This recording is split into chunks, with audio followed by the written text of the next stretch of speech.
Well, hello and welcome to a bumper 26th edition of the Hull Seahawks Behind the Curtain podcast. And we're kicking it off with the weekly review. I'm joined by Matty Davis, as always, and Declan Barmer making his third appearance on the pod. First to the big free deck. Must love it, yeah? Just a man of the people. Yeah, that's it. And we have to get these mugs on the way. I've got too many people I owe them to now.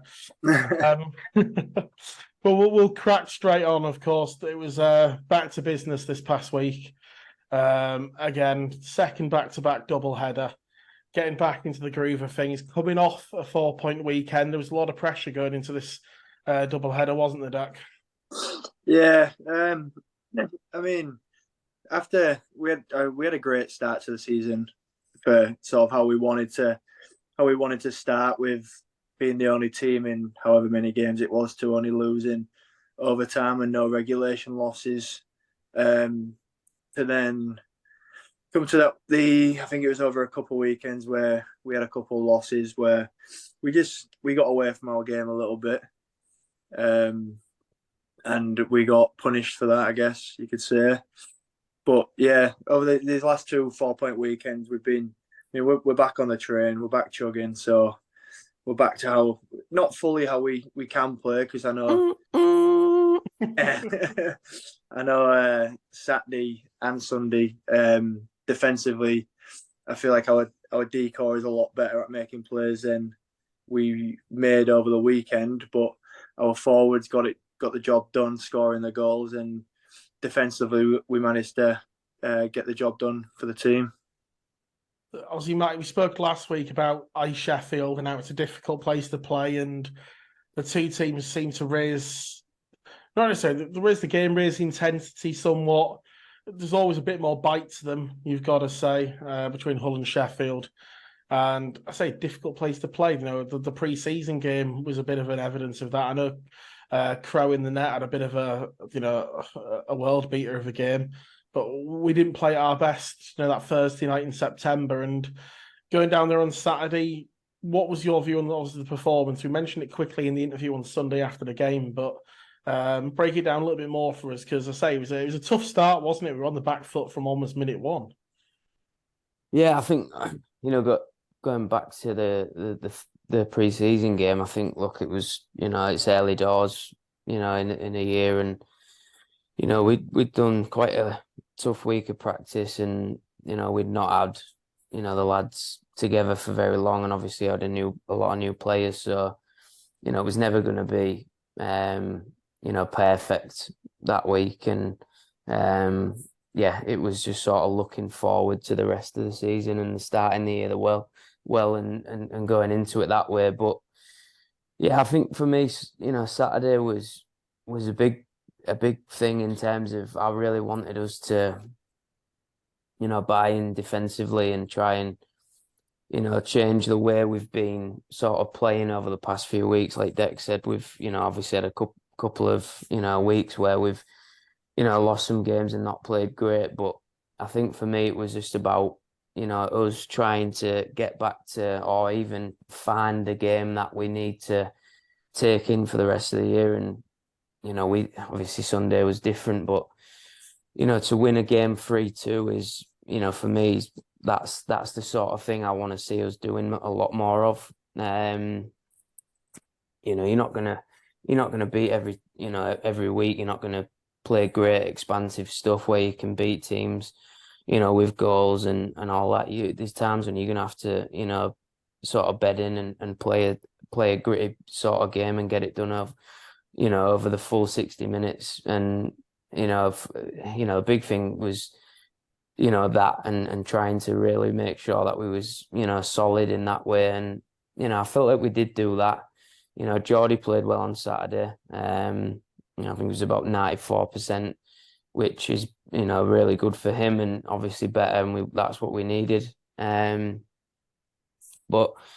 them games are always they come to play, and obviously they've got a couple of good players on their team, no doubt. Obviously we know Biz well and Huey, so we had sort of a plan in place to try and negate them and make sure we had definitely F3. We talked about this a little bit last week, but yeah, we're trying to really implement that. And I felt like, look, for me, we needed to win the game, so the main thing was winning. But trying to just improve in areas that I think we need to, going forward for the rest of the year.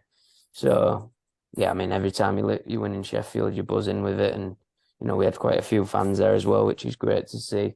And yeah, it was a good night. Deck, I'll bring it on to yourself. And in terms of being on the ice with the start, obviously they scored after just over a minute. What's the mindset at that point? Is it completely get that out of the back of your mind and just get to playing your game and your stamp on the game and try and enforce your way of wanting to play? Or are you immediately trying to get that goal back and almost chasing it? I mean, one goal is not a lot in hockey. One goal is not a lot. It's one shot. It could happen at any moment. So if conceding an early one like we did, it's sort of just let's forget about it. Get back to our game. Focus on playing how we can play and how we should play. How Matty wants us to play, and the goals will come as they ended up happening on Saturday. It did happen. The goals ended up just coming for us, playing how we should play, and so yeah. I mean, like I said, it's just one shot, so one goal is not a massive panic stations. It's sort of just a wake up call. Let's find our game and find it as quick as we can.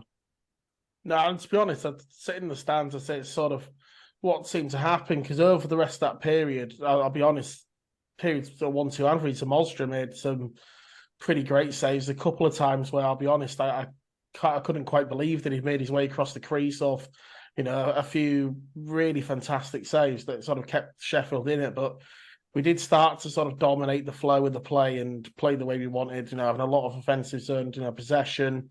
It's things started to click late in the first because had a lot of pressure early on, even in that first 10, 15 minutes. Things it was maybe early how it was maybe earlier in the season where it was maybe an inch off the tape or passed just a little bit behind someone or didn't quite come on time or something like that. And then it just started to click, I think, with the Bobby goal right at the end of the first that levelled it.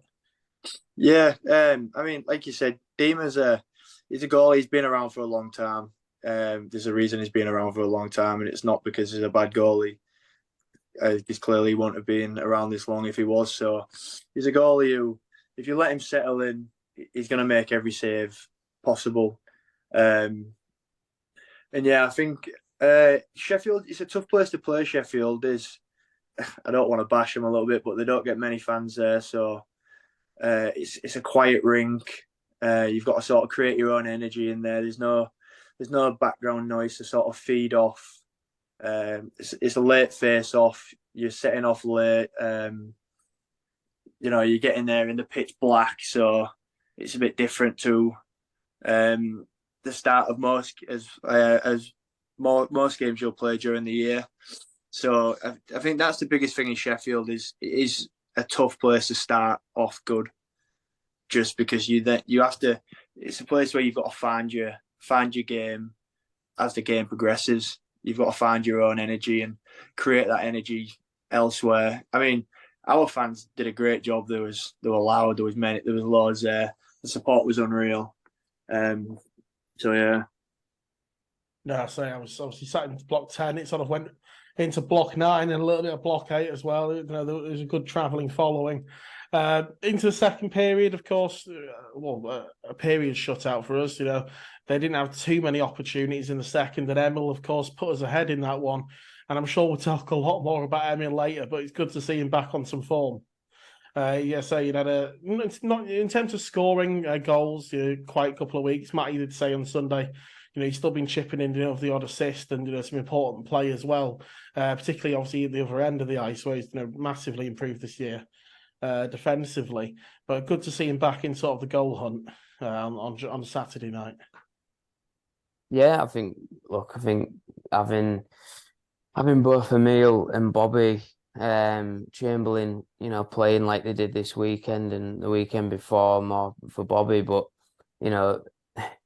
that's what we need. They're the two the big players that are going to get them goals for us when we need them the most. And we count on that. And for me, Emil, he's had a little bit of a dry spell in terms of goals, but yeah, he's been doing things on the ice that he's not usually known for doing. He's back checking, he's working hard, he's trying to be in the right position defensively. But look, I mean, we know what he is, and he proved that on Sunday. He was unplayable at times and scored 4. And honestly, like there's most games he could have 4 goals. Like he has that many looks and that many chances that it's just, it's just a matter of going in for him. But yeah, like I say, we've needed that him back in that form, and Bobby Chamberlain same way, he's been brilliant as well. So past couple of weeks, getting him back to full fitness and firing like that is key for us. So yeah, it was great to see them two like that. In terms of form, someone who picked up the winner on Saturday night, Nathan's had a little bit of a tougher time on the scoring front as of the last few weeks. I think it was his third of the season on Saturday. But that was exactly what he needed, wasn't it? It was a huge boost, a great bit of play. Beating the defender physically, then getting close to Dima and then putting it away. Absolutely phenomenal finish. Yeah, it was class goal. I was buzzing for Nath because he's a great kid, Nath, and he's doing it. He's always doing his best. He wants to be good.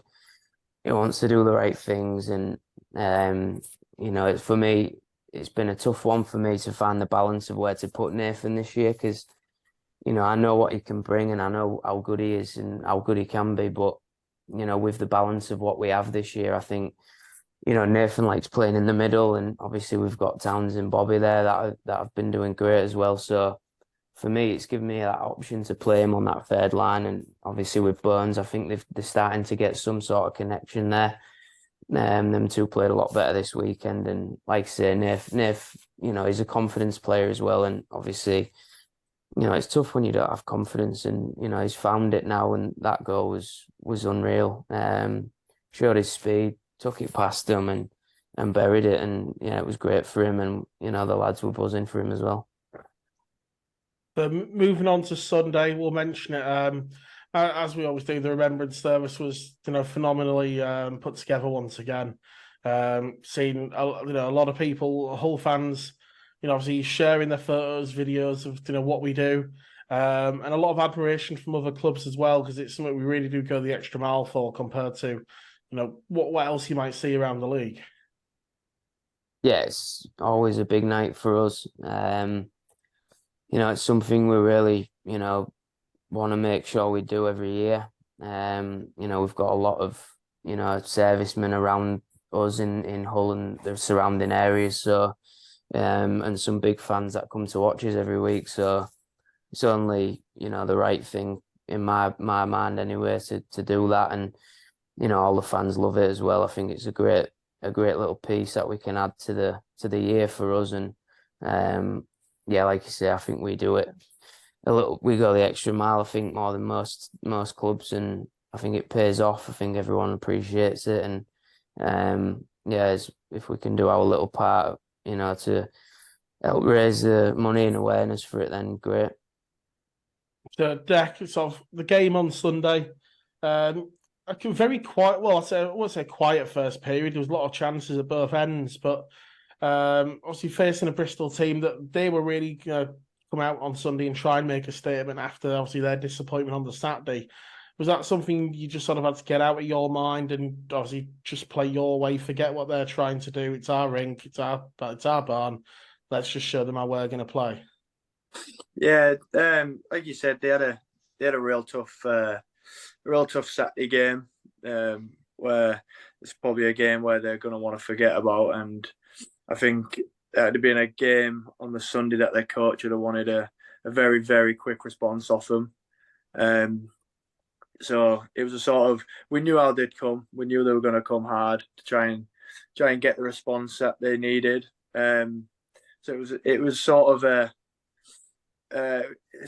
like a whether what their start, whether how fast they're going to come out, and then just get to our own game and sort of pick them apart as we can as a team. Which I think as a team that we have, if we play our game on any night, we can pick any team apart. We've seen that obviously throughout the season, particularly thinking of the MK and Peterborough, two of those top sides that we've, had these, 20, 40-minute spells where we've just looked at absolutely, at times pick them apart, as you just find the spaces, find what works and dominate.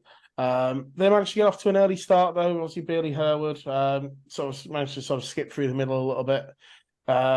Once again, quick response, and then we had that mad second period. What's it like to play in sort of a period like that? I know from Matty's point of view, he doesn't want too many of them. I'm sure he's got a lot to say about them during the sessions this week, but when you're on the ice, when it is just going end to end, goal, goal, goal, what is it like? What are the thoughts going through your heads as one of the experienced players on the side? Yeah, a period like that, yeah, they're tough. It's a roller coaster of a period for sure. You're 1 minute you're scoring, you're up. The next minute they score, you're feeling down again. Then you score, you're up, you're down. It's just sort of it's a period where you've just got to, when you score, you just got to not let yourself get too high, and if they respond quickly, just not let yourself drop down and just stick to how you were playing, and just stick to your game. Just almost forget about the goals that are going on, and just stick in it, get through the period, and then start the third back in your own game. Matt, from also your coaching head on, is there anything you could sort of looking back on it? I'm sure you've probably watched some tape already, maybe looked at some stats as well. Is there anything that you can really pinpoint about that period, or was it just a case of it was a roller coaster that just got away and no one could really quite put the brakes on it? No, I think it's well, I didn't really like our two periods there. I think the thing is with us, and I think it was one thing that's tough to manage this year in terms of the team and where we are and playing wise. I think, managing sort of, I think it's expectations for us. I think, a team like that comes in, obviously everyone knows they got beat the night before 10-1. And it just naturally is a complacent sort of attitude where, look, the lads are trying hard, they're working hard. It's just that little bit of bite to really stick to the way that we want to play. Sometimes, some guys might, just try and edge in a little bit and not be as responsible, stuff like that. When you're playing a top team, I think everyone's just dialed in, defensively minded, and I think for me, it's trying to remind everybody on the team to just try and think that way and make sure that we look after the defensive side of the game and, off the puck as much as possible, thinking about where we need to be. And then, I know our team can score goals. I think, we've got so many in there that can turn a game on its head. And I think with the lines that we have now, I think we're dangerous on all three. So, I think for us, it's like I say, it's just managing that, that when you think, you've got a team where you can roll over them, I think it's a little bit of, let's just get the job done the right way.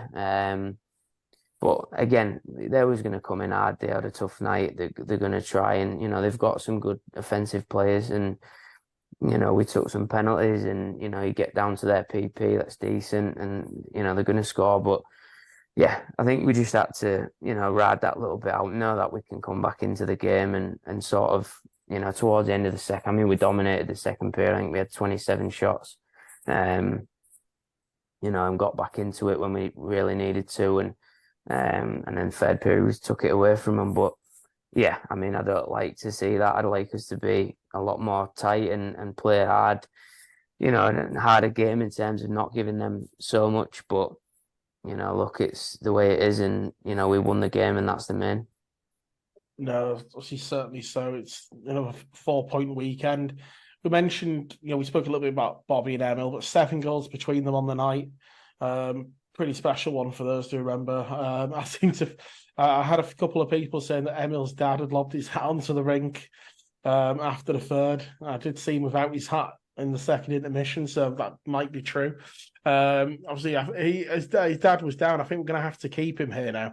If Emil's going to play like that every week, his dad's down. He's not allowed to leave. Well, there'll be no beer left in the rink if he stays. No beer left. Yeah, none left in Hull. Yeah, he's what a guy. Yeah, no, it was great to have him this weekend, and I think it probably got Emil sort of going a little bit. I know his dad's a coach as well, and obviously I'm sure he had stuff to say to him about his game and getting him concentrated on being as good as he can be, and we know what he can do when he's in that mood. He's unplayable, and I don't think there's many players that can match what he can do when he's playing at his best, and he's skating hard and going past people and shooting, and it's for us it's brilliant, and we want to see that every night. No, certainly so. But obviously at the other end of the ice, obviously Deck, this man here, and then Brock as well. You've got to say, two of the best defenders in this league, and they are significantly contributing as you'd expect. This game just showed it. 3 assists for Deck. Brock with a 2+1 as well puts them both at above a point a game for the season so far. It's exactly what you need from these two, isn't it? Yeah, they're the 2 best D-men in the league. I've got no doubt in my mind. I said last year Deck was, for me, he was the best D-man in the league last year for what he did for us and the minutes he covered and his points and everything else. Look, I think what we have with Brock is something. He's a special talent. That kid, I think. We're almost, and I said this in the summer, I think we're lucky to have him. I really worked hard on getting him here, and I knew he would, do this. And I think, he's still young, and I think at times we see that a little bit with Brock. And what we have with Deck is just that solid, consistency with Deck, and to have that 1-2 punch that we have with them two. I know they both want to play with each other, but they're not allowed. So, I need to have them both sort of, go in. And for me, it really, really helps us massively that we have them two. And Baz has been great this year for us as well. And Stubbs is finding his game last 2 weeks. He's been brilliant as well. So, and putting him with Deck, I think's helped that as well. Just letting him, just have that little bit of backing with Deck and make sure that, sometimes he can be out of position, sometimes he knows that, and Deck sort of cleans that up for him. But yeah, these two are, they're both, flying. I think they both got 14 points on the year, and for me, one of them will win it, and the other one will probably come second. And hopefully that's the case. But yeah, I don't think there's any other D-men in the league that are playing anywhere near these two, the level that they're at. And then last sort of thing I'll mention from the game, Brutes with a bit of a snipe at the end as well, absolutely roofed it. That's going to give him the whole world of confidence. I was sat obviously near his family in the F block on Sunday. He's really sort of, we've known how good Owen is. Obviously, he's done it for a while. We've seen him develop over the last 18 months or so. But this last 2 or 3 weeks since playing with Bobby, he's sort of just, I don't know, just maybe somehow raised another level. He just looks even more physical, like he's going that little bit harder. And, a tidy finish like that's only going to really boost him. Yeah, it was a great goal, wasn't it? I mean, he's just spun round and hit it. And yeah, I mean, it's great for him and great for us. And, it's like I say, putting him with them two, obviously a little bit of pressure on him, but he's so smart. He's a smart kid. I keep saying it all the time, but his brain's beyond his years. But with him, it's just finding his speed and his power that'll come with age, and just knowing where to be on the ice. I mean, he's like I say, he's so smart. He always drives the net. He always does the right things. He's good down low. And yeah, it's just turning into a man now. And when he gets his his man's strength and his speed will come with that. He'll be dangerous. But yeah, to play with them two and on the top line has really brought him out, I think, and he knows, and Bobby helps him as well. Bobby Chamber was speaking to him and helping him with his game, and Bobby's been there as well, so he gets it. So yeah, it's great for him. I think he'll learn a lot from it. So moving on, Deck, you mentioned earlier the train keeps chugging, 4 back-to-back wins. Now, train don't have to leave the station this week. No game on Saturday. The one home game against the Dogs on Sunday, and Huey and the Steel Dogs, they'll want some revenge after last weekend. They didn't seem happy on the ice on Saturday night. They're going to bring it, and I'm sure we'll bring it in bucket loads as well. Is it one you're looking forward to again? Yeah, definitely. Yeah, I mean, yeah, he wasn't very happy at the end of the game, but I mean, he's getting old a bit now, and he's getting grumpy and that. So, yeah, it's. I mean, Sheffield's always an easy game to get up for. Last year was my first year in Hull, so I'd never really experienced a derby before. But the first one from last year, you could just see straight from the start, it's an easy game for everyone to get up for. The fans are up for it. The fans are loud. They bring a few over to Hull. And yeah, it's the only game. So I mean, the train. You say the train don't leave the station, but it don't stop at the station either. It carries on going. I'm sure. I love it. I say, I'm sure it's going to be another classic game. Sunday, the 19th of November. Tweet's just gone out as we're recording this. Package is available if you want to get down bench experience or anything like that. Make sure you got your tickets in advance on the door. It'll be another fantastic matchup. Yorkshire Derby once again. Can't wait to see the lads once again on the ice Sunday evening. Deck, it's a bit of a rallying cry. It was pretty busy on Sunday night. I'm sure we must be getting close to some sellouts now. Looks like it's very difficult to get multiple seats together in that rink. Yeah, it's great. The support from the start is just from the first game of the season. It's been unreal. They've been loud every game. There's been plenty there. And like you said, each week it just gets busier and busier and louder and louder. And yeah, we want that. We want by Christmas at least. We want that rink full, no empty seats, no empty standing, and we want everyone up and loud. I say, I'm sure some Yorkshire derbies either side of that Christmas date will help with that. I think Leeds come to town 2 days before and Sheffield the week after. But no, we would love to see it even sooner, wouldn't we? It's a great experience down there at the rink. I'm sure most of you listening will be regular attendees down to Hull Ice Arena, but why not bring a friend, bring the family down? Really pack it out for Sunday. It'll be a classic game against the Steel Dogs. I've got to say thank you very much, Deck, for joining us. Pleasure as always to have you on here. Thanks for having me.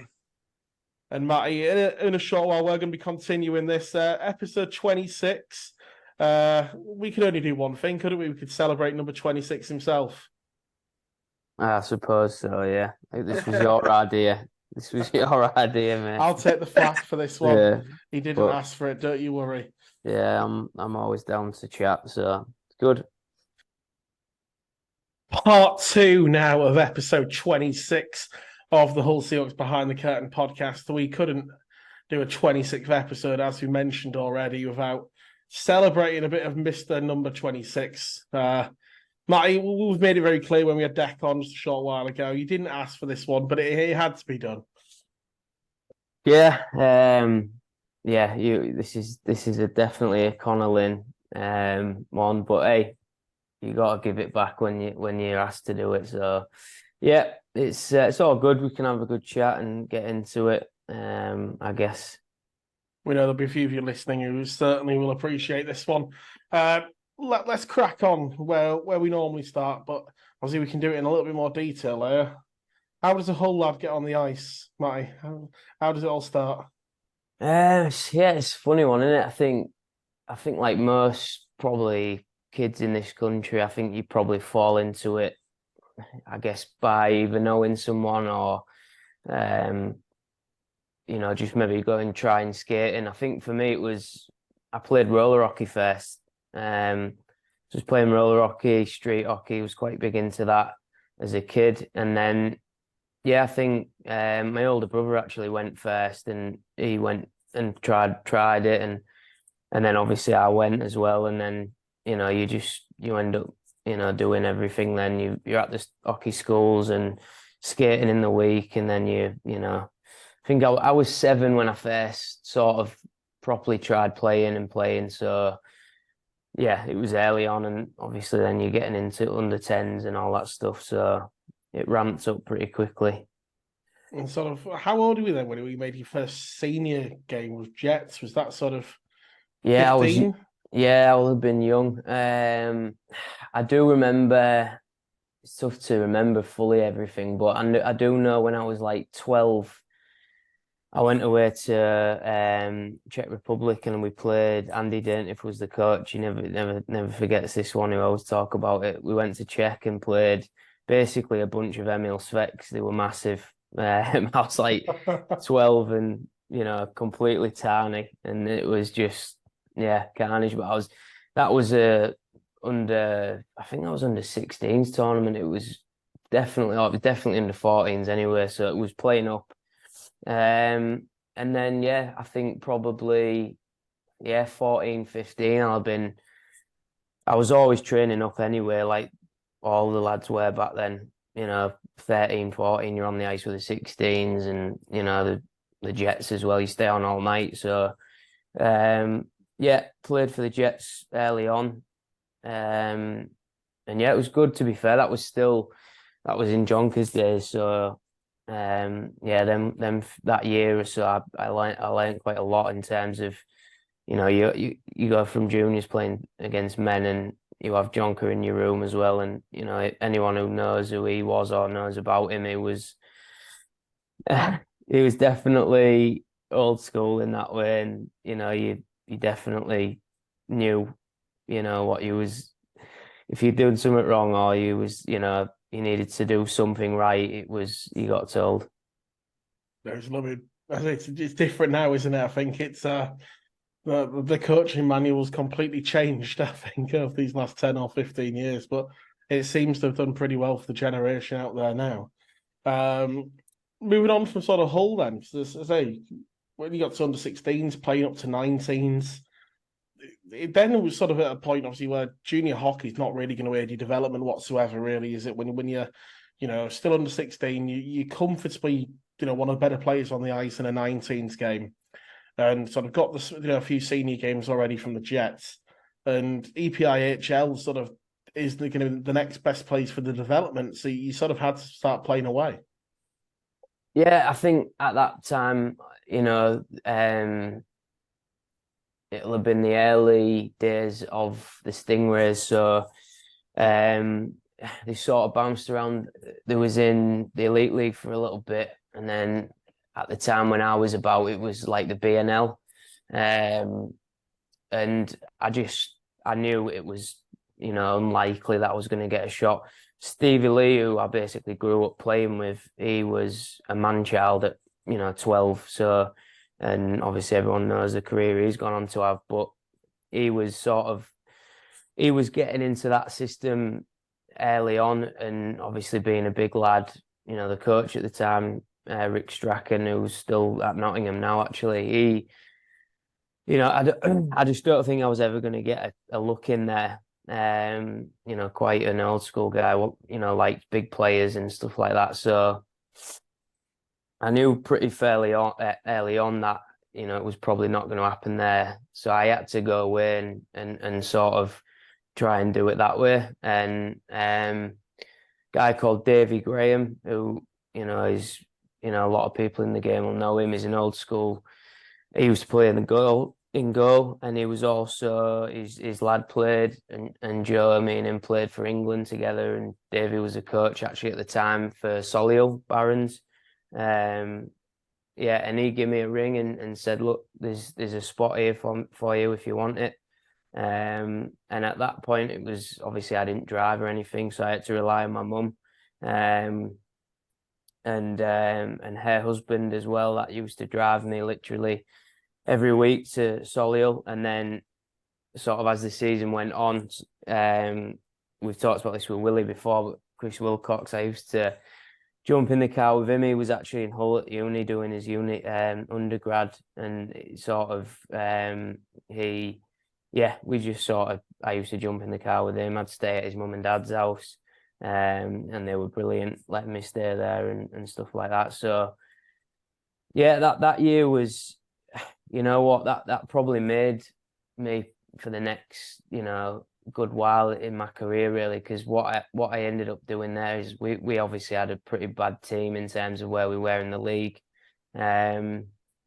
which meant obviously I was playing a lot, and I was playing, in them big minutes that we always talk about, the power play and stuff like that, and playing with imports, and I think he ended up with a decent amount of points, nearly a point a game on that year. So it was already 16, coming in to a league that was, I think then it was 4 imports still, or 3 at least, and it was a tough league. It looks like 4 by the looks of it. Yeah.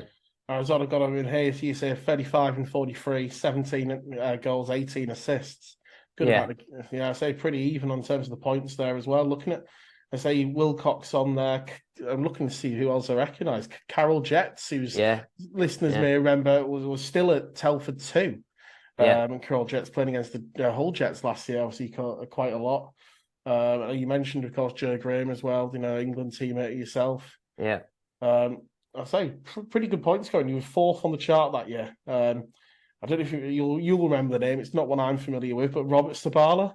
Yeah, Came in at nearly 2 points a game. Yeah, he was. He's again old school European guy. Nice guy. Didn't particularly speak a load of English. I don't think he particularly liked young British lads, especially one like me that had a bit of a mouth on him. But I actually ended up playing a lot with like Carol and Robert and them players because, obviously I had a good ability at that point as a young kid, and I could, produce. So, like I say, it was an eye-opening one for me as well. Obviously, Solihull, if anyone's never been, it's got the nets around it.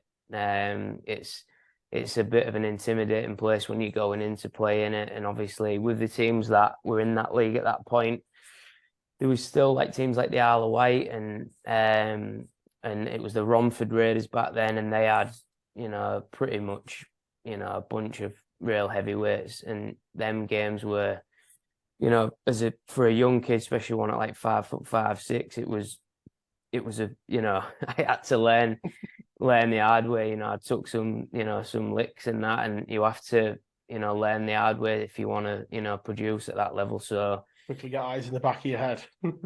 Yeah, exactly. Yeah, and I think it was sort of a real good sort of bit of schooling for me to come into the sort of senior game like that, and invaluable really. And of course, still very involved with the GB under set up in that point as well. Next up was 2 years in Swindon, in the under-20s World Championships in both of those years as well. So I say really racking up the game, sort of 45, 50 games a year, and just obviously getting yourself ready for that next big step up.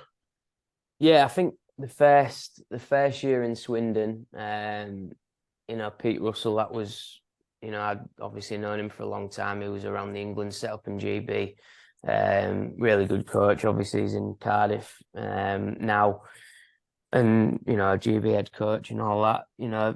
Me and him sort of had a really good relationship back then, and he did a lot for me in terms of my game and where sort of I was. And that first year in Swindon was probably, it's probably where I really did sort of put myself on the map as a real, top Brit in the country, I think. And my point return that year was really good.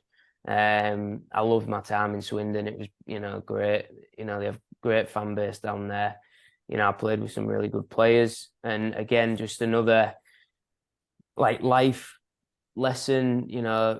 Growing up, really. I was sort of living on my own in Swindon. Just passed my test, had a car. I had to, fend for myself in a way. And I guess now we look at it now, and you don't see a lot of 17-year-olds doing that sort of stuff. So, it was, it makes you grow up quickly. And, I think for me, it was a really, really good first year. And then I signed back for the second year. And same sort of thing, like Steve Nello, I've still got a really good relationship with now. Again, I can't, speak highly enough of Steve and what Steve and Deborah, his wife, did for me at that point. They really helped me, and they paid me more money the second year, and looked after me like that. And I came in really good shape, and in pre-season, got really unlucky, and I'd gone to the net, and I think I stopped, and someone had sort of pushed me or put a hit on me, and my foot got caught in something. Ended up going down and getting a high ankle sprain, which, if anyone doesn't know, it's the one that sort of a few players have had in the past. Sidney Crosby, probably the biggest one early on, and that's it's a tough one for an ice hockey player to get, is the high ankle sprain, because although your foot's in a boot, the high ankle is not quite in the boot. So every time you turn or anything like that, you basically can't do it. And you think you're coming back and you're fine, and then you get back on the ice and it's not right. So that second year was a real tough first few months for me, because I never really got back to being right really after that. And it took me so long to get back into sort of being in shape enough to play and stuff like that. So the second year was difficult. But again, like, that year was the year that Ryan Aldridge came into the team. And I'm just looking at the roster. There's quite a few. I say Ryan Aldridge, well, including yourself. There's 3 current head coaches from the NIHL. So obviously Aaron was there as well. Yeah. Kieran Long is currently on the Belfast Giants. Yeah. People who know Nicky Watt, of course, hosts the 4,000 count. There's a lot of notable names in this side. Yeah, like we had a really good locker room. I think, again, just it was just full of really good British lads, and then we had some good imports on top of that as well. But again, it was just a life lesson really in terms of growing up and learning how to be a pro at that point. Aldi came in, Pete left, and sort of that sort of it sort of changed the whole thing for me. It was it was difficult at first, and obviously me and Aldi had an interesting relationship. I think obviously he's quite a fiery guy, I'm quite fiery, and we had a couple of ding dongs, and I had to sort of learn the hard way in that sense of it. And then towards the end of the year, I started playing a lot better, and then me and Ryan started getting on a lot better as well. And it really helped me towards the end of the year, and sort of what you mentioned there in terms of coaching. And I'd already seen like 3 different types of coaching, from Davy Graham to Pete Russell, who's got a really good brain for the game, and sort of sees the game in a different way to many. And then Aldi, that was a sort of a player's coach in a way, and sort of had he had that grit and old school about him, but also obviously we've seen what he's done at Leeds now. But Ryan is a really, really top coach, and having that time with him last year in Leeds probably was one of the biggest sort of helping factors for me to sort of take on the Seahawks in a way as well. And just seeing how Ryan did stuff, and how he was with the players and stuff like that. So yeah, I mean, like I say, them experiences are invaluable really, and the things that I've taken on into my career, and obviously into coaching now. But yeah, I mean, like, overall it was a tough year for me in terms of the points and stuff like that. So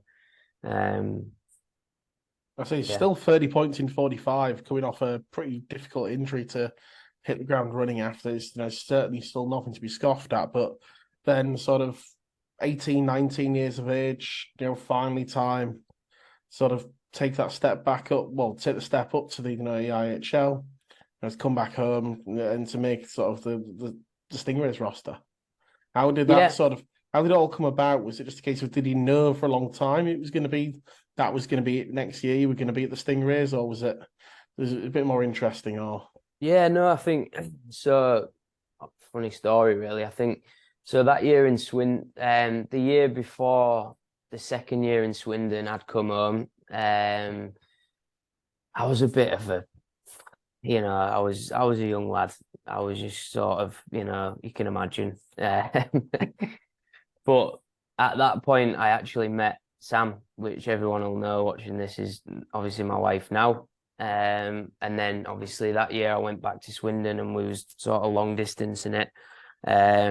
Obviously really young at the time still, but that year away I was, it was just tough. It's tough to sort of do that sort of thing. And I thought at that point, I didn't have a great year and I don't think I had probably the offers that I'd wanted to get.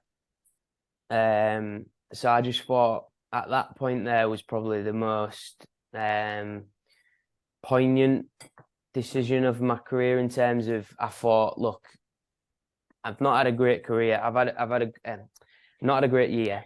I had a great first year, and everything at that point was all about hockey. In my head, I was going to Europe, and I was going to be, this, that, and the other.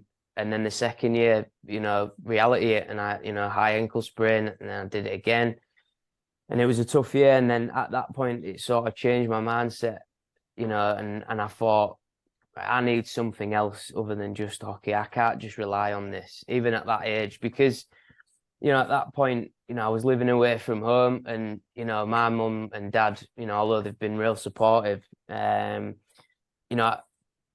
of the way we brought up is, right, you're 18, you get out and you sort yourself out, mate, and that's what you do. So I always knew I needed something else. I needed to find, a job, career, whatever.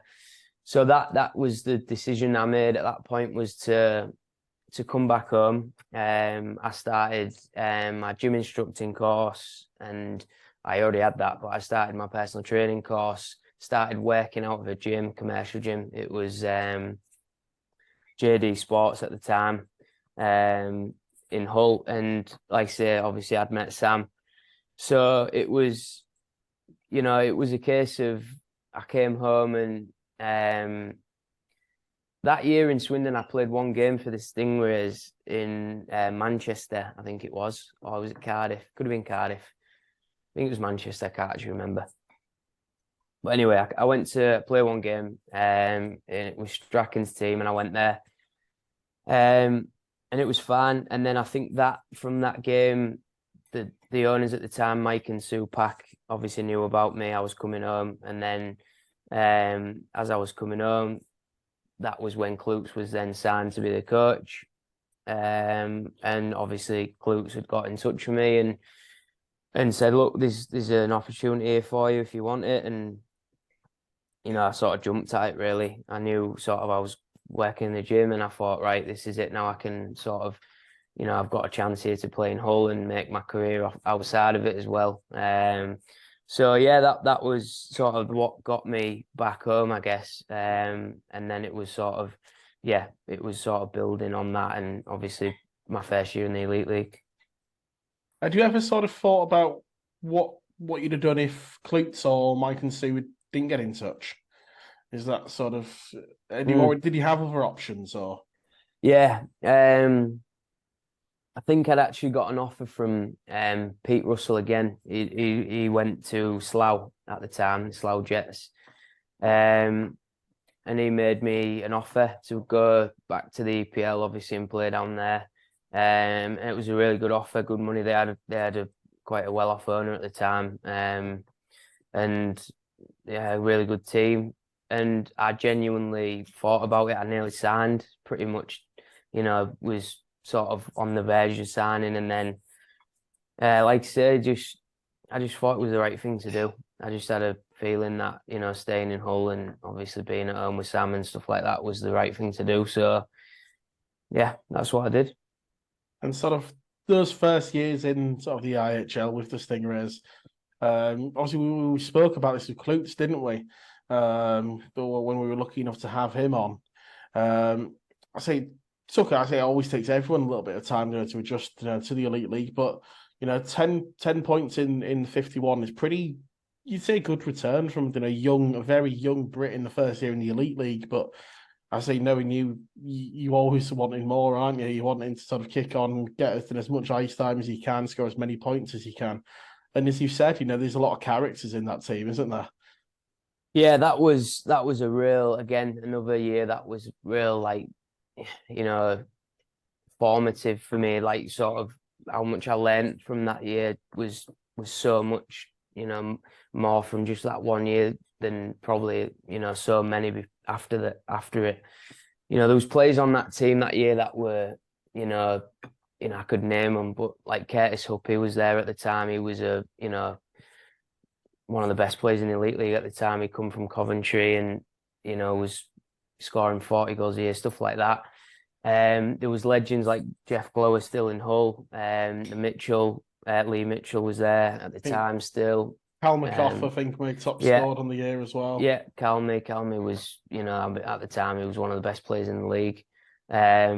Obviously Klutz, and then there was a bunch of British lads as well. Obviously, at that point when I signed, a lad called Sean Thompson came, and obviously Lee Esdes was still there at the time, and like I said, Lee Mitchell. So, that year for me it was a real fight, and I had no, Klutz probably had no thought about me getting any sort of ice time. I remember the first games, I didn't even touch the ice on the first game we played. I think it was Nottingham. We played in a P&O Cup. It was against Nottingham and Tilburg, I think. And yeah, like I said, the first game I didn't even touch the ice once. And I remember this like it was yesterday. After the game, I thought I was that important to myself. I actually I called Klutz aside and said, "Can I have a word with you?" And I said, "Oh, why didn't I get any ice time?" I mean, if someone did that to me now, I'd probably be like, probably a bit. I'd respect it because they're asking me why, but also like, you're a young kid, mate. You'll just get ice when you get it. So it was sort of, again, like, I was just that sort of kid. I had a real sort of chip, and I needed to learn the hard way. And that year again, so we had a few injuries that year, and Slav Kulikov, who was still there at the time, he ended up leaving the team. I ended up starting to get a bit of ice time. And I don't know if the cup stats are on there, but we played a lot of cup games at first, and I started to play a lot of games early on. And I think I even remember I got Player of the Month in October. And I thought to myself, right, here we go. This is it now. I'm going to be like a regular in the Elite League. I'm flying. Quickly came back down to earth and realised that wasn't going to happen. And as soon as everyone came back, you get bumped down the lineup. And I see it now with, players we have. Someone will get injured, and then someone gets a chance, and then, the player comes back and they get bumped down, and it's real tough to take. It is. And I see the lads that happens to, and I feel for them. But at the end of the day, I've been there, and I think some of them maybe forget that sometimes, that, I've been there. I've sat on the bench more than probably a lot of these lads, because I was there so early at the Elite League level, which we know obviously at the time had 10, 11 imports. So yeah, again, like, there was so many people that year. A guy, I have to mention him, Adam Knight. He probably won't watch this, but Adam Knight was one of the best people I've ever met. I learned so much from him that year. He was such a good guy. And, again, just learning from men like that you had to grow up. And, Adam Knight in particular was probably one of the toughest guys in the league that year. I mean, we've seen him. I mean, he knocked Soupy Campbell out in Hull. He fought against the Sheriff, McMorrow, every game we played that year. He was one of the toughest guys I've ever played with, if not the toughest. But one of the nicest people ever off the ice. But at the same time, would always call someone out if needed, and was, just at his morals right. And they're the things you learn from it. And I remember this, like, again, like yesterday, but I was cheeky. And I remember one particular training session, we come off the ice and I was probably giving someone a load of shit or giving him a load of shit or something. And, I just turned around and he just launched a vitamin tub, like vitamin C, like a little tub of vitamin C. We used to be sponsored by 7Cs back then, so we used to get loads of vitamins for free and stuff. And he just launched it straight at my face and it just whacked me. And obviously, like, I'm just like in shock and like, what's just happened? And I look around at everyone's just like normal, like, yeah, what are you gonna do about that? And they're the things, people never see or hear about, but like that's how it was back then. You learnt the hard way. And I say it all the time, and obviously everyone probably does. And young lads now, they hear this all the time, they probably don't want to listen, but it is very different now. And it's probably different for a good thing, for a good reason. And some of the things we know about that's happened in the past are not acceptable. But we also see the bad side of it in terms of, we see young kids now that, expect to get paid early as, and also just attitude wise, it's just a different mindset and mentality now. And I'm not saying I didn't have that mentality or attitude at times, but I got called out on it big time. And someone would tell you, shut up. And often we don't see that as much anymore. And I think it is sort of lost. It's lost in the game a little bit, that, and just the respect of, young lads learning their way and stuff. So yeah, obviously, yeah, like I say, that year was massive in terms of learning it and where I got to, sort of be in that league and realise that I could play in that league.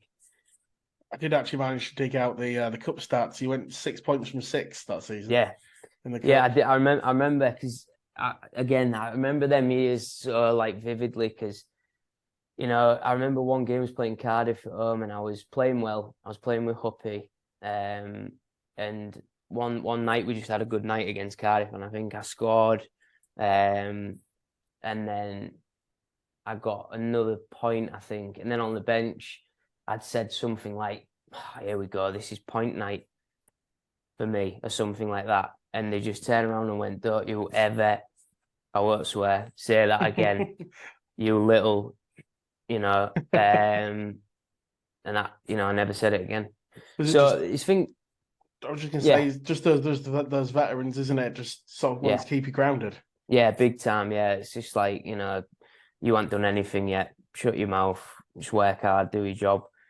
But yeah, so I remember, early on in the season, I was playing well and, I was getting the odd point here and there. And like I said, towards the end of the year, then players started coming back. Lee Mitchell got fit again, sort of took my spot, or, took his spot back or whatever. And then you just get bumped down and then you don't get as much ice and stuff like that. I think something you notice, obviously, you're so well known, for your passing ability and just being able to put it on the plate, for these absolute sharpshooters that every team needs. You sort of look at your EPIHL stats. You were scoring quite a lot of goals. Did you quickly realise in the Elite League your role essentially, or was it just a case of needing to fit in where needed, or was it a conscious decision to sort of become Matty Davis, the playmaker, essentially? Yeah, I think. Look, I've always sort of been a pass first player, but I think early on you just want to do it all. I think you just you think you're just a world beater and you can do everything. I think you soon find out, and I think this is the biggest point, is when you start playing against real pros and proper players. I think you realise that what you're good at will only work against them sort of players. What you're not very good at probably won't work. So you have to realise what you can offer in terms of what your main strengths are and what you can bring. And I just think quickly on, I realised, or my game just ended up being that's what I was better at. You've also got to remember the goalies are a lot better in that league. And to score on them goalies is difficult. Those shots you get away with in the EPIHL, Exactly. you're not going to get away with No. against international. No, you just don't score them goals. And that's it. And I think, so it was sort of like, I just ended up morphing into not shooting as much because I just thought, I ain't going to score. My shot's not as good as him. So I'm going to pass to him and he's going to score. So it was just like that. And I just sort of, became that player, I think. And that was sort of how it went. We're going to sort of, in a moment, we are going to break this down sort of by era. Obviously, we could spend all night sort of doing year by year by year. But I know. The other year, do you want to focus on those? That 2010-2011 year where obviously you did spend, about half the season with Peterborough as well. And we talked to Klutz about sort of the importance of this time for yourself. I'd say it's a big. You've mentioned obviously a lot of formative years already, but was this sort of the one that maybe changed a lot of things for you? Yeah, mate, that's bang on. I think that year did change. That changed my life actually. That incident that happened there. Obviously, we talked about on the Klutz podcast, but I actually got let go. I got sacked from my hometown club, which I massively regret and disappointed about it. But also on the other side of it, I can't say sorry for what I did because I would probably do the same thing again if I was in that scenario, and that's just sort of me as a player. When you're not getting played and you feel like you should be, I have it now with players that we have. You've just got to accept it, and it just is what it is. The coach, it's never personal. It's never personal. Like me on this side of it now, it's never a personal thing on that player. It's personal to their game in a way, but it's never. It might not even be that player's worse or better. It's just how you see the team fitting. And at that time, Drew Bannister came in and he didn't see my game fitting in that scenario. So that's how it was, and I had to accept it. But I couldn't accept it, so I did what I did, and I left, and that's how it went. And I went to Peterborough and went down there and quickly realised that this is not for me, and I don't want to be having to do this. I don't want to have to go down to that level again. I had some stuff going on off the ice at that point and struggling with mentally and stuff like that, and I just. It was a real tough time for me, and I think I needed to probably go through that. And Sam, drugged me out at that time, big time, and that, without her, I wouldn't have been able to do it. For many reasons, and I've had, plenty of things that I've had to deal with off the ice personally, and Sam again's always been there for me. So, it's sort of.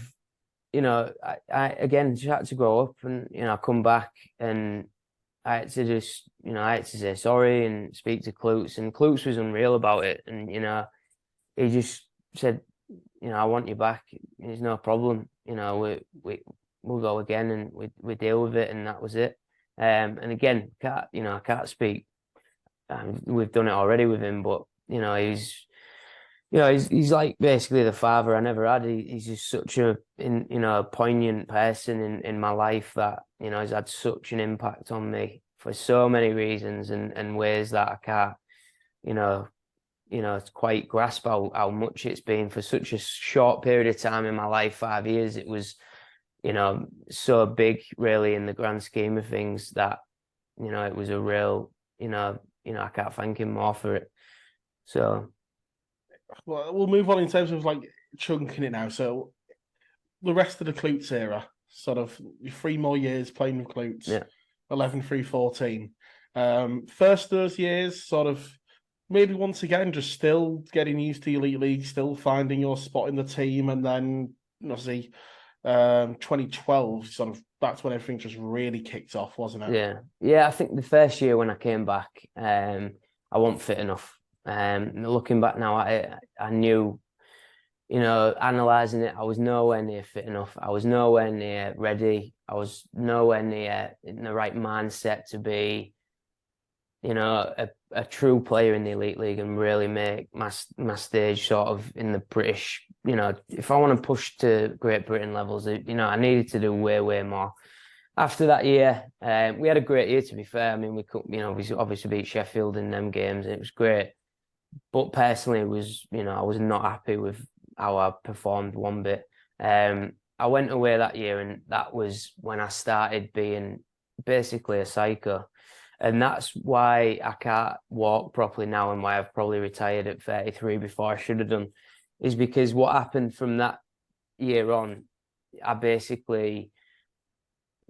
don't think anyone was training anywhere near as hard as me at all. And I could probably, 100% verify that.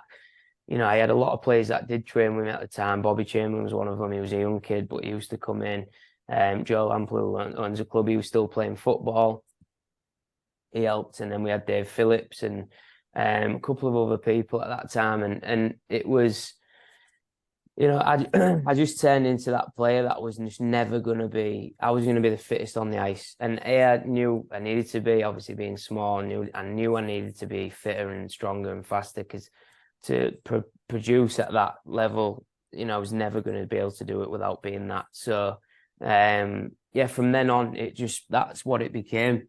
And obviously then we saw, the results from it, and I could start really being a real player in that league.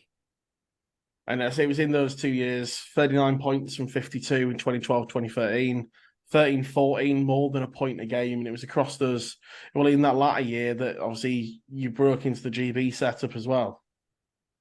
Yeah, I think that was sort of when I was playing my real best stuff. Probably looking back now was probably, that was the real prime of my career. And that team we had that year, we had, tens, and it was Doucette and Lozon and Pash and obviously still had Silves and Klute. So we had, our PP that year was ridiculous. And, that was when I was really, playing, my real best stuff. And I needed to do that, in order to get a chance at the GB level. If I didn't sort of, I don't know where I finished in points for British players there, but I'd have been up there, top 5, I'd imagine. So, I had to break in somehow, and, a player from Hull, which, people can think this or not, but it's at that point in time, GB players weren't coming from Hull. It was Sheffield, Nottingham and Coventry and places like that. So, I think for me, I had to, really make a statement. And I think obviously, I did that. And, also that was, a time, at the end of that year when, I did go to my first GB tournament and sort of, didn't have a great tournament by any means. But again, just to be in them circles was great. Corey Nielsen, what unbelievable coach, probably the best coach I've had, at a time in terms of how he saw the game and stuff like that. He put me on the power play when I wasn't really playing that much. I was playing fourth line, not getting much ice, but I was still playing power play. Corey really did like me as a player. And I don't think anyone knows this, but Nottingham actually, made me an offer that year, after that year. And that was, again, talking about sort of, I guess, crossroad places in your life and career. That was a real massive, I could have gone one way or the other there. And obviously I really did think about going to Nottingham. I knew Corey liked me, and I thought I had a chance to go there and play. And I always look back and think, what if and stuff like that. But that was the year that Bobby McEwen came into the club. I was already at the club, sorry, but that was the year that Bobby McEwen made me the captain in the summer. And that was sort of the conversation with him was, look, I want you for a long time. And I actually signed a 3-year deal, which was unheard of then. No one did, even 2-year deals really. and I signed a 3-year deal, and we just bought a house, me and Sam. So it was, for us, it was security that we needed. Yeah. And, it was a, a good decision for me personally in my life. It turned out to not be a great decision. Obviously, when now we know what happened with, the club and all that stuff, but I would have never known that. And, looking back, it was a real shame. That last year was, I think everyone that still comes to watch us now, obviously, that was around at that time, people say that was, probably one of the best teams we've had in recent years. It was a shame. No, certainly. We've discussed it a couple of times on the pod. Shame how things ended out, but people and things change, don't they? And it's sometimes, as you say, it's you look back on it and think, was it the right decision at the time? You'd 100% say so. Obviously, no one has a crystal ball as to what's going to happen. In terms of crystal ball, though, I think you might do, Matty, with your stats. You were 5th for Brits in the Elite League that year. That was a guess. Yeah. Good guess. Ashley Tate, David Clark, Colin Shields, and Robert Lakovitz were the 4 ahead of you. So, as you say, pretty good guess there, we'll go with. Yeah. Take that. Moving on, of course, things coming to an end in Hull. A real shame how things did end up, but you still obviously had the Elite League, in mind. It turned out to actually be your last year in the Elite League, but everything was sort of brewing down in Manchester, and of course with Hull folding, there was an opportunity to go there. They were going to be in need of some serious talent, and we know what happened. But how was that year for you? Was it sort of, obviously, in terms of you still playing Elite League ice hockey, but a lot of changes?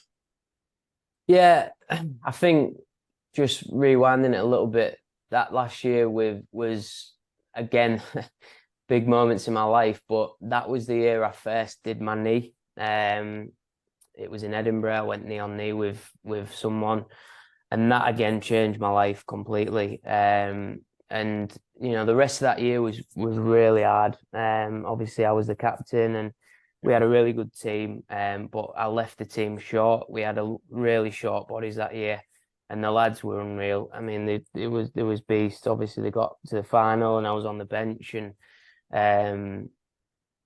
the semi-final in Nottingham. And I was on the bench, and they should have won that game. And I was gutted, to be honest, because I just couldn't be out there and help them. But yeah, I mean, then obviously all the stuff happened in the summer, and the Manchester thing was, it obviously Pash got sorted out there, and then obviously Pash wanted to bring a lot of the players that me and Davey and Chile and people like that. So it was sort of a natural move. Again, that was, looking back at sort of the years in my career, that was, I was real disappointed in that one. It was a brand new team, and obviously brand new club. So it was sort of, I guess looking at it now, there was a lot of pressure in terms of sort of me going there with Pash. I got made the captain by the players. I was on a good contract, and everything just changed. We was traveling to Manchester. We had a place to stay for a few days a week, but obviously I still had my life here and stuff. So you just think to yourself, maybe if it was different. And I think I don't think I did myself justice at all. I started the year really well. I was playing some good stuff. I was having problems with my knee throughout the year. I'd had surgery in this, obviously, in the summer before, and it never really got back to, how it was before. And I just kept struggling with it. I had a lot of cortisone injections and stuff like that to try and get through that year. And yeah, I just never fully got right. but again, it was great to obviously captain a club like Manchester, and proud of that, and proud of sort of the relationships I've got from there and stuff like that. So yeah, it was a disappointing year, but again, it all goes in the bank. In terms of so it was at the end of that season, 2015, 2016, end of the first year in Manchester. In terms of the decision to sort of, step away from the Elite League, sort of how did that all come about? Was that sort of club, a bit of a mix of the both? Yeah, so it's an interesting story, and legally, I won't get into the real nitty gritty of it, but essentially, I was on a 2-year deal. Both parties had an option, and they chose to not take the option. So I was not going back to Manchester. At that point, I was pretty uncertain. I was speaking to some elite league clubs, a couple in Scotland, and Guildford at the time. I think I spoke to them. But look, I think for me, there was an EPL obviously at the time. But yeah, I think for me, when I got the call from Tom Watkins, I was man-made immediately. Obviously, Silva was there. Weaver was there, who I knew from playing against him for years in the Elite League. And Tom Watkins, who I knew from GB. And I just thought, right, this is the right move. I wanted to win something. That was the main sort of driving force behind going there. I wanted to win something. I'd not won anything to date in my career to that point. Obviously, always playing in Hull, we was battling for playoffs and stuff like that. So I'd never won anything. So it was a case of, right, if I'm going to go to EPL, I'm going to the best team. So I went to the best team, and I got myself really, really fit again. That was another year where I was like, right, I need to get back to me, get my knee right, which was the biggest problem. So I needed to get that right, really. So I got back to full fitness. Went into Telford, and I was flying, to be honest. I got back to, I think, again, I probably found my best game again that year. And a lot of it just revolves around the environment that you're in, and being able to flourish. And with me, it was always a case of, I needed the coach to see sort of me in that light of, the top guy and power play, all that stuff. And going to, Telford, that's what I got from Tommy. And, again, that year in Telford, I can't thank Tommy and people in Telford enough for that, because I enjoyed that year probably more than any other year that I had and it was really good, and we had a real good dressing room, and obviously we won the league, which was massive for us. And I think, yeah, I was playing some really good stuff, playing with Dougie Clarkson that year, and we had a sort of me and Tens relationship again. I found someone that just wants to shoot, and we had that sort of telepathic relationship. And when I have that with someone, I enjoy it so much, and that's sort of, I guess, what made us a really good team, along with Weaver and Silves and the other good players we had. No, certainly so, of course. And there's a few players you'll know from before and even after in your career. It was the first time you played with Gozzi, I believe. He was down there in Telford. Of course, you'd meet up with him again in Leeds. Sam Zajac as well. Obviously, he'd be still in the Leeds Knights, obviously, when you were, and as you say, Silves and Weaver, just made for a great side. You won the league. You were the best Brit in terms of points, most assists in the league as well. And it was, I say, just finding your feet again. And of course, but knowing the unpredictable nature of British ice hockey, everything had changed again. 12 months later, the EPIHL, fades away. The NIHL comes into its being as a north and a south, and the Hull Pirates, of course, they were in the EPIHL with you, with Telford the year before, and of course that'll have been the first time you've played in a league that's had a whole team that you've not played in, wouldn't it? Yeah, But that was a bit awkward. No, it was, mate. It was a real weird one, that, and every game we played against Hull, I remember the first game in Hull, actually, we got beat 6-0. And I'll give Aussie and the due that year. And obviously I think that was the year when Huey ended up taking over during the year.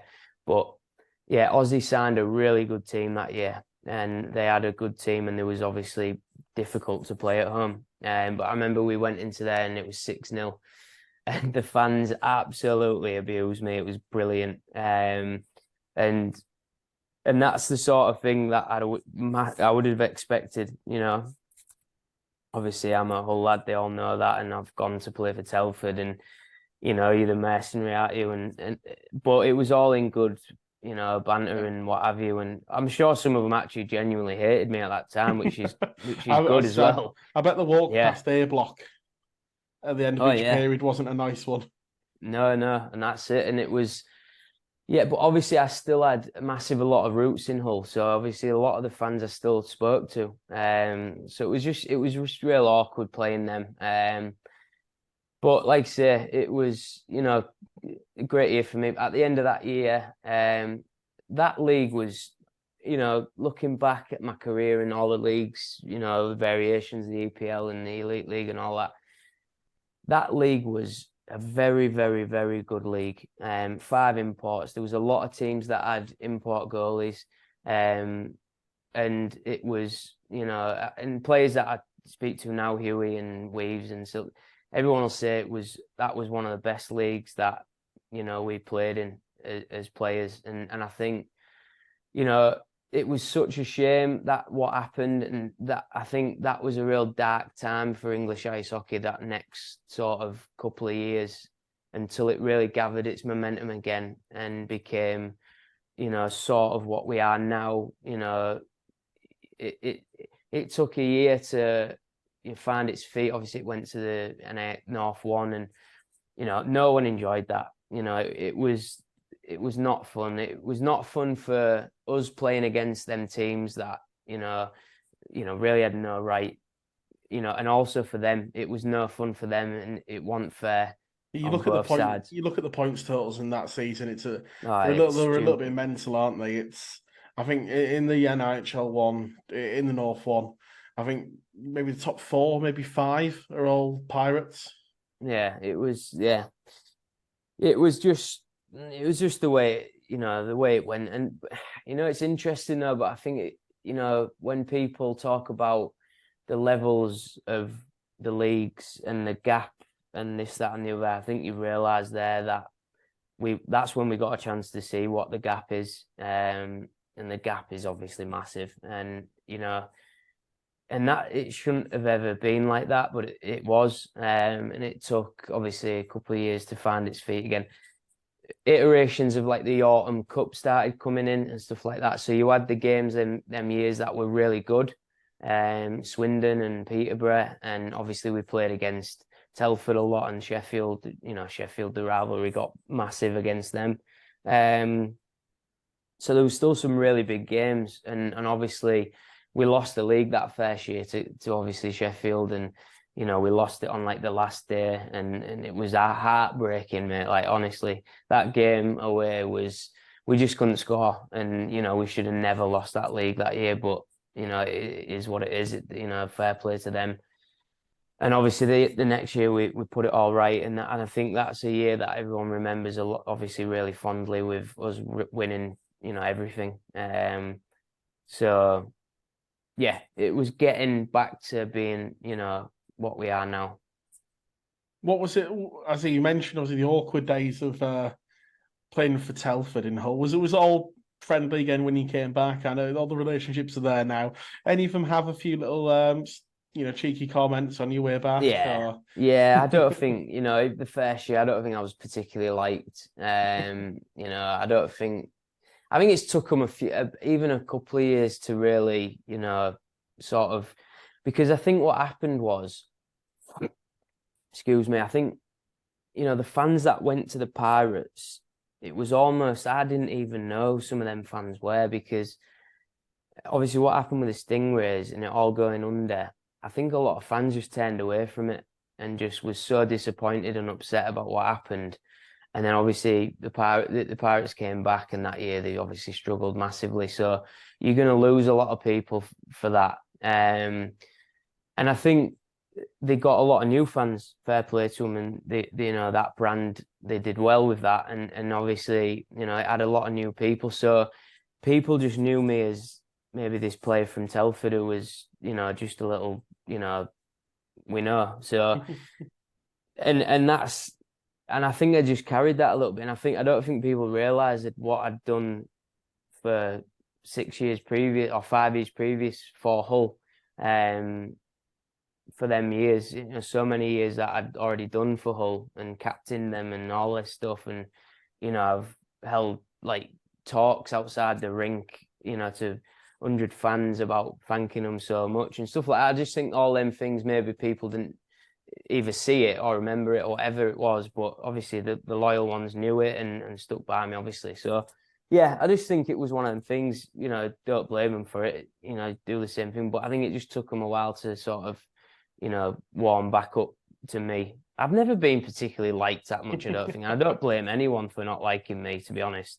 I'm not very likable in that way, you know what I mean? Everyone knows I'm a bit of a, you know, got a mouth on me and a bit annoying. So I totally get them. Yeah.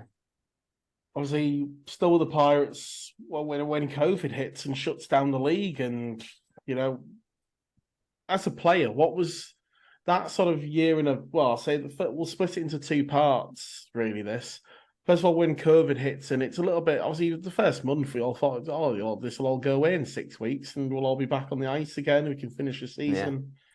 And then obviously, how wrong were we? Oh, it was all like this actually. It was on Zoom, wasn't it? Well, this is how everything was done back then.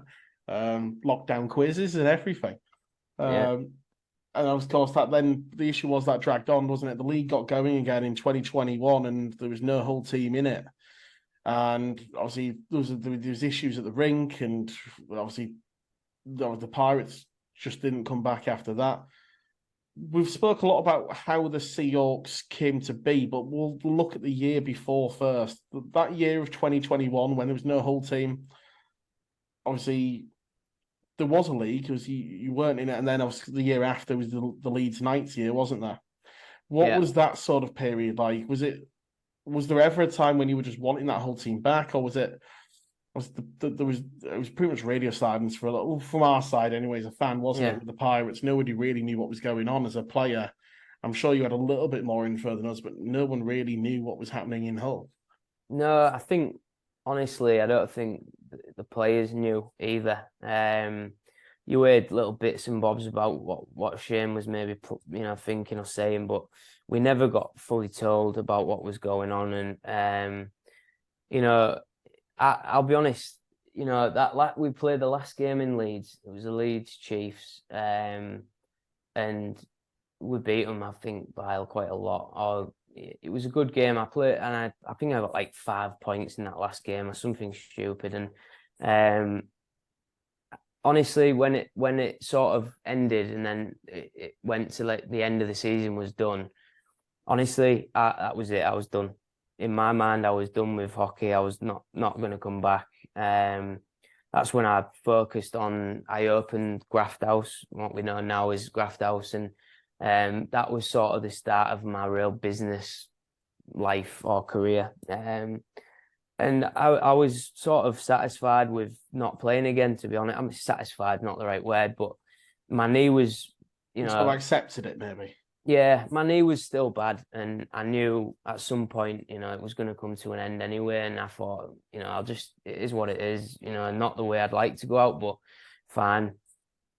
And then, nothing sort of happening in Hull, not heard anything concrete or anything that was going to come on. So Steve Nell rang me, my old mate, Steve Nell rang me up, and at that point I was not playing. And he just said, "All right, mate, how are you doing? Do you fancy playing, mate?" And I was just like, I don't know, actually. And he was just like, you know, we'll make it work. What do you want? I'll come and make it work. This, that, and the other. And he, you know, I just, you know, I had a chat with Sam, and you know, we just said, one more year, finish the right way. And yeah, I went, and honestly, yeah, another cross roads moment, I guess, but it was probably the best decision I made. Not for how much pain I was in that year, but for sort of where we are now. None of this would be here now without that year. Not speaking as if, it's just me, but, really it was just me that sort of just wanted to do it and did it. So, and it came from that year in Leeds, and I wouldn't have ever thought about doing it without that. So yeah, it came from there. And in terms of the hockey side, having a year off was not good for me one bit. My knee was not ready to play again. It was, done by all accounts. And we've talked about this, but yeah, I think I had something like 5 or 6 cortisone injections that year. Horrendous, really difficult start. And sort of got it back a little bit towards the end, and Aldi came in and started playing better, and got, my legs were used to it, and got back playing, and yeah, I really enjoyed that year. And it was good to sort of idea with Brownie and them boys and Gozzy, and seeing Cole coming through, and all that sort of stuff, and again learning off, I had Dave Whistle at the start, and then Aldi, and 2 coaches again that you can sort of pick brains and see what they do. It's a bit of an education, but the biggest education was off the ice, with Steve, and just watching what Steve does and what he's done for so long, and how he's sort of gone in there and built the brand, and where they are now is no fluke. It's it's all been done the right way, and I'm not surprised one bit that they're doing as well as they are, because he knows what he's doing. And same with Aldi. So yeah, really thankful to Aldi and what he was like with me that year. He was brilliant, and again learned so much from him, and still talk to him every week now, even though we're bit of rivals and all that stuff. But yeah, off the ice, desperate for them to drop points. Yeah, exactly. Yeah, but me and him are still really close, and I've got a lot of respect for Aldi. So you said obviously that's so important to what we've got now that year. If that call had come from anyone else other than Steve, would you have taken it? No, I wouldn't have done it. It was just because it was him. I was speaking to Tommy Watkins as well at the time, and he was, wanting me to go to Telford again, which I don't think I would have done. I was close to it, but that was too far at that point. Jack was here. So, Jack was here, and I just couldn't be away from, not just Jack, but from the house for that long over a weekend. It wasn't fair to Sam. She has a full-time job, and it's just not how we could do it. So yeah, I don't think I would have done it, mate. I think it would have just been it. But obviously Steve being Steve, and what he means to me, I just thought, look, I've got to do it. So did it. And then obviously you said it all leads, watching Steve, working with Aldi, it all leads to you being ready with, Ian and Joe, the IMJ group. We see that press announcement. I think I was lucky to get it a little bit early through a friend of a friend, but the Seahawks were coming. It was still unnamed, actually. It was an unnamed Hull Ice Hockey Club on the first release I had. The Seahawks were coming, though, and, it was the old name, new branding, new team, to sort of re-energize hockey in the city again. Yeah, well, it was between me and you and everyone watching now. It was the Seahawks from about the 3rd of January that year, because I remember I rang Shane Smith not long after the new year and said, what are we doing? What's going on? Is there going to be a team? Obviously, we know the story. He said no. And then I was just always thinking about, Hull, what would I do? Hull Seahawks, yeah, has to be Hull Seahawks. So from then, I knew it was going to be that. But then obviously that was just the beginning of knowing that I was going to do it. So in my head anyway, and obviously then we needed to go through what we did to get it started. And yeah, I mean, obviously we talked about that at length in terms of how hard it was to get it going and everything. I think it was, for me, again, like the support I got from Steve and, the other ownership group to let me in and do it was obviously massive. And without Steve's support for me, it wouldn't have happened. It just simply wouldn't have got in. So again, that relationship has sort of made us be where we are now. So yeah, I think, a lot of things happen for a reason, and obviously, that's one of them. And yeah, look, it's been really difficult 2 years, and I think,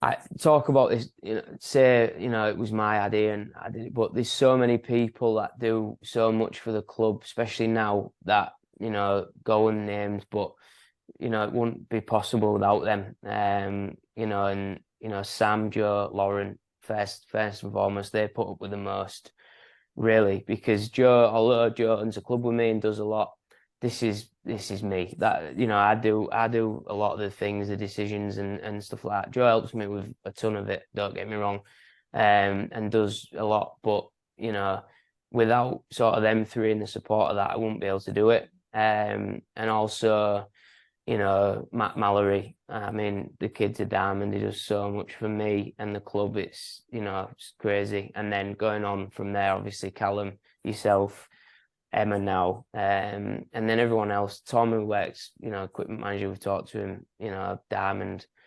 Nikki helps with, and all the off-ice team, everyone. I could be all night naming them, but it's made it sort of where we are now and being able to offer what we're offering in terms of a match night experience that I think rivals many others in the league. And that was always the plan to try and make that what we are now is, come to the rink for a show, for an experience to see, the team. And the team this year obviously helps with that, tremendously. But yeah, yeah, like I say, it's been a wild ride, and it's very difficult day to day to juggle everything. Again, say it, but Sam does so much for the club and for me that, I won't be able to do it, and Joe and Lauren as well. So yeah, it's sort of still getting there. People ask me how it's going, and I'm never like, yeah, it's brilliant. I'm not that positive of a person. I'm quite a glass half empty person in terms of I'm never quite happy with anything. So in my head, it's like if I'm happy, I'm stood still. So I need to keep it moving forward, keep, changing things, adding things, making it a better experience. We're always trying to learn from, our customer service and what we're offering back and getting back to fans and trying to make it, the best possible experience. And me trying to get Christmas dates, and, people don't realize how difficult it is to try and change a fixture, and, these things that, people maybe don't realize, but, it's all part of it. And then on top of all that, coaching the team, which is a full-time job in itself. So, there you go. It's non-stop, but, it's like I say, I mean, where we are now, proud of it, more than happy with it. I'm proud of where we are in terms of the club and, everyone that's pulling in the direction that, me and Joe want it to be in. And I guess, obviously, where we are in the league, and, for me, getting in this cup is a massive goal for me personally, and Joe, obviously, to get that semi-final at home will be massive for us. And yeah, just, really going into the second half of the year, kicking, as well as we can, and who knows? No, it's set up perfectly, I think, at this point, sort of mid-November for the run into Christmas. There's still, I think, all but one games until Christmas are league and cup, so there's still everything play for in that aspect. A couple will wrap itself up in January, and then it's the run down to April, isn't it? There's some big playoffs on the line, and we'd love to be in Coventry to complete the second season as a vastly improved season of the Seahawks. I haven't asked you, the viewers, for any questions this week. We'd be inundated, I think, and you get the opportunity to ask Matty questions every single week. But I'm just going to throw a couple out there, Matty. Just some memories, more so. Best locker room to be a part of. Oh, it's a tough one. I've had some really good ones. Really good ones. It's a tough one. I'd probably say it's a toss-up between the Telford dressing room and on a totally other sort of side of the spectrum is the Hull Pirates dressing room that we had for 3 years. The Pirates Telford dressing room firstly was full of professionals, Weaves, Silves, Gozzi. There was a lot of players there that were real good people, and obviously you showed we won the league. And when you win the league or win anything with a group of players, that just sticks in your mind, and they're the things that you remember from that, and the nights out after, and all that sort of stuff. You've got to throw that one in the hat. But the Pirates dressing room on another side was, again, obviously we won everything, and that was amazing to do with. But the main thing was it was with a group of people that I ain't grown up with, but a lot have grown up together, and sort of I've watched them grow up in a way. Me being older than a lot of them, Bobby, Fish, Chile, and going on and on about it. But this and Towns and all of them, when you do it with a group of lads like that you're all from Hull and you're all in, but then add to it the Huey and the Haywood and the Kirky thing, that there was, they just fit in, straight away. We had such a good room, as you can imagine, the banter was, very good at that time. But yeah, more than anything, we all just it was all pulling in it was all about winning. Everything we did was winning, and whether it was 3-on-3 on a Thursday or 3-on-2 games on a Friday, and whatever, it was always a battle and a fight. And it was probably led by like me and Huey, how competitive we are, and then throw Bobby into it and Towns. These people, they do not want to lose in anything they do. And I am probably the world's worst human at that. I've never met anyone as worse as me, ever. Bobby's a close second, but I am borderline, what's the word? Borderline unbearable to be around, I'd imagine, for people. So yeah, but what a memory for us lot. And obviously Huey and me and him had so much respect and played so much with each other in them years, and Bobby as well. Obviously the relationship we have obviously goes back a long time, and he's like my little brother. So and obviously to score that goal in Coventry that year was something real special for me and him, and obviously the fans there at the time, it was unreal. So yeah, them two rooms really do stick in memory. I've got a feeling I might know what this is, but best game you've ever played in? Oh, you've got to say it's a real tough one, that. I'll probably say it's obviously the Pirates and Peterborough game that has to be at the top. But the close second would be the Sheffield Steelers game at Ice Sheffield, and them two are probably on par with each other. To beat them there, and the amount of fans we had there, and the way it was, yeah, that I can't ever forget that. And them rooms as well, going back to the rooms, all them Stingrays rooms were unreal. Me, Tens, Dooley, the relationship I had with them lads was like, unreal again. So yeah, that year was on par with the Pirates game for sure. That game. Okay, best player in terms of chemistry with yourself. Who was the player you linked up with the best in your career? You already know. You already know. We don't even have to say it. Yeah, number 27, I think.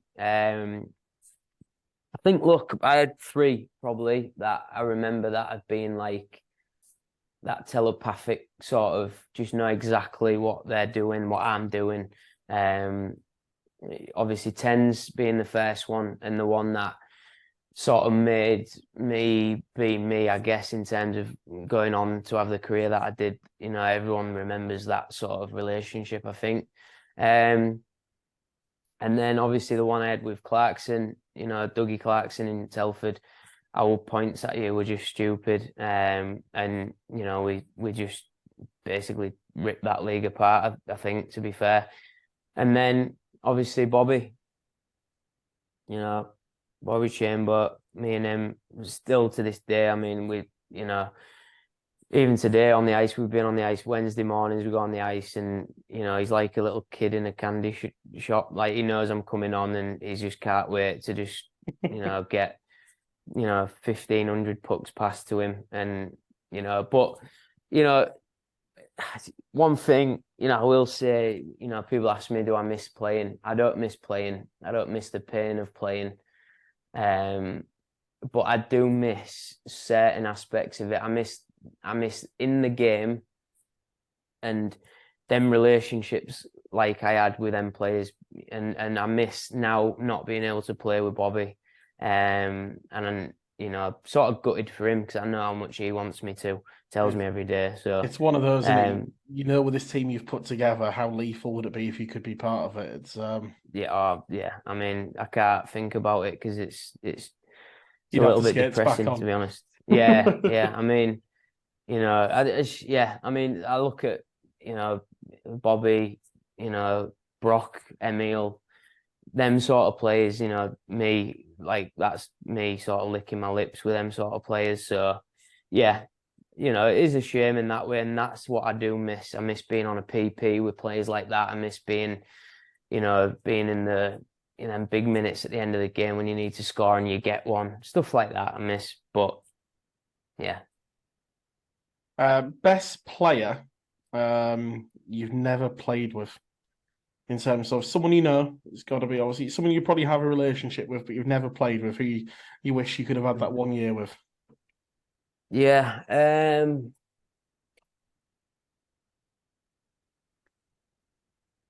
Tough one that.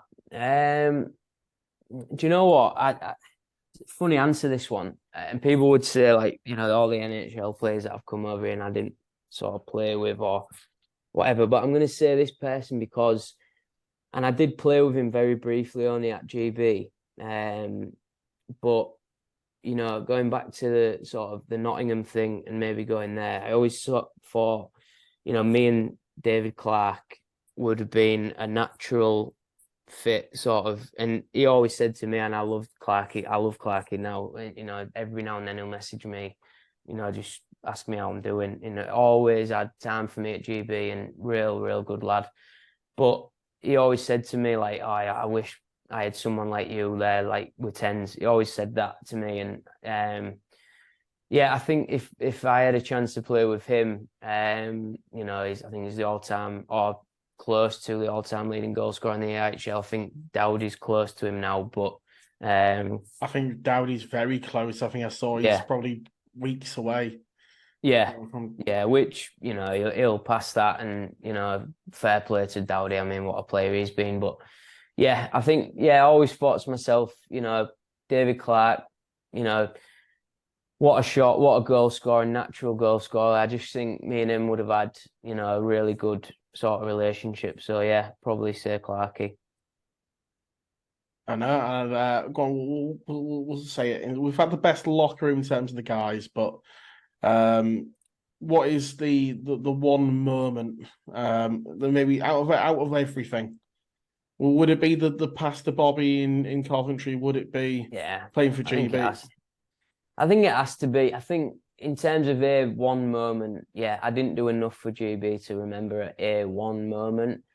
The two things I am the most proud of in my career is playing for GB, is captaining my hometown club, and then obviously winning the league with Pirates, Telford, stuff like that.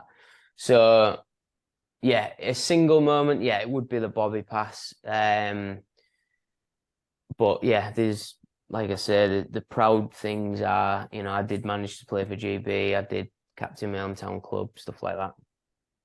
No, and I think that's where we're going to have to leave this one. And it's been a bumper 26. You've had the week review with Deck and yourself. We've also, I'll say, broken down Mr. 26, Stingrays, Pirates, Seahawks, and there's still a lot to come, of course, with yourself and the Seahawks. That's not going away anytime soon.